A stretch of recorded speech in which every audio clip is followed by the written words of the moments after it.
7, you're watching AM. Now, what is cheaper, ordering takeaways or cooking that same food at home yourself? Over a period of 6 weeks, Consumer New Zealand looked at popular takeaways and worked out how much it would cost to cook fakeaways at home. Consumer New Zealand senior investigative writer Chris Schultz joins us this morning. Hey, Chris. Hey.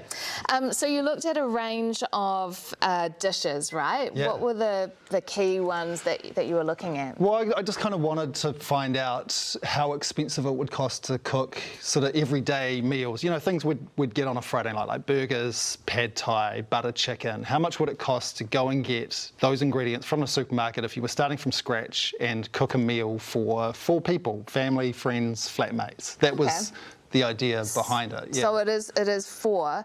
And did you find that some meals were cheaper and some weren't? I think across the board, it's cheaper to cook at home, right? Like, I think people know that. It's not only if you need to shop around to get the cheapest ingredients, especially for like the big ticket items like your meat, your cheese and that kind of thing.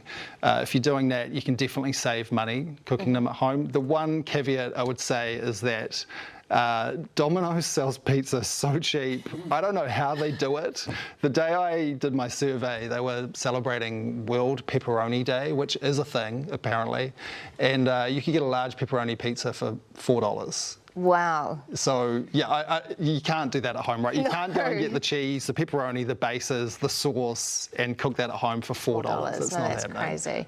But you say shop around. You've got to shop around to get the cheapest things to make it cheaper to cook at home. So if you just went to one supermarket, which, let's face it, most people probably just go to their closest supermarket and get all their shopping, does that mean that actually if you were doing that, your cook-at-home meal might be more expensive than a takeaway? I think so. I think the savviest shoppers at the moment are shopping around. They are checking the different supermarkets for the specials. I think they're probably going to butchers, to veggie shops.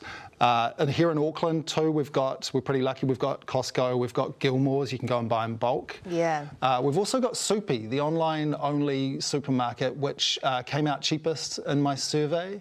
They do have membership fees if you want the free delivery, so you need to be a member and use it regularly to make it work. But we have a few more options up here which can help. So does that mean that if you're in Auckland, actually, it's likely to be cheaper to cook at home, but in other centres in New Zealand, potentially, because you've got less choice of supermarket shopping, takeaways could be cheaper? Yeah, competition's the big word there, right? Yeah. You know, we've got competition, we've got Soupy. They help naturally bring prices down, and I think too, yeah, we've got more takeaway outlets.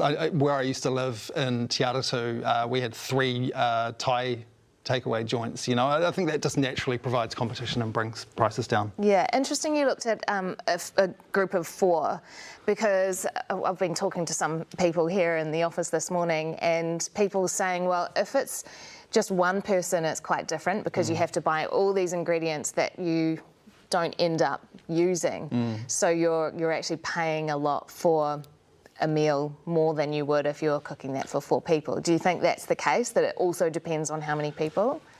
Yeah. I think if you're buying it individually, it probably is cheaper. But, you know, health is a factor there too. Yeah. I mean, you know, we've got kids, right? You want to cram as many vegetables into those meals as possible. So if you're making a lasagna, you can chuck, you know, spinach, mushrooms, that kind of thing into it. Yeah. If you're doing burger patties, you can grate some beetroot and carrot into the patties. That's what I do with my kids anyway, just to create a few more. Hide the greens in there. Yeah. Totally. Yeah, an interesting article was out 10 years ago, and more than half of Kiwis then were saying they spent up to $50 on takeaways a week, which seemed like I mean, it's 10 years ago, so prices are different, right? But I wonder whether people are spending more on takeaways these days, thinking that it's cheaper than cooking at home. I think you'd struggle to get takeaways to feed 4 people for less than $50. Yeah. I don't think I found any takeaways that would. Maybe Indian, if you went to Paradise in Auckland, which has the cheapest prices. I mean, you could get lots of Domino's pizzas for that though, right? Yeah. But yeah, you're not hiding veggies in that. Consumer New Zealand senior investigative writer Chris Schultz, thanks for your time this morning.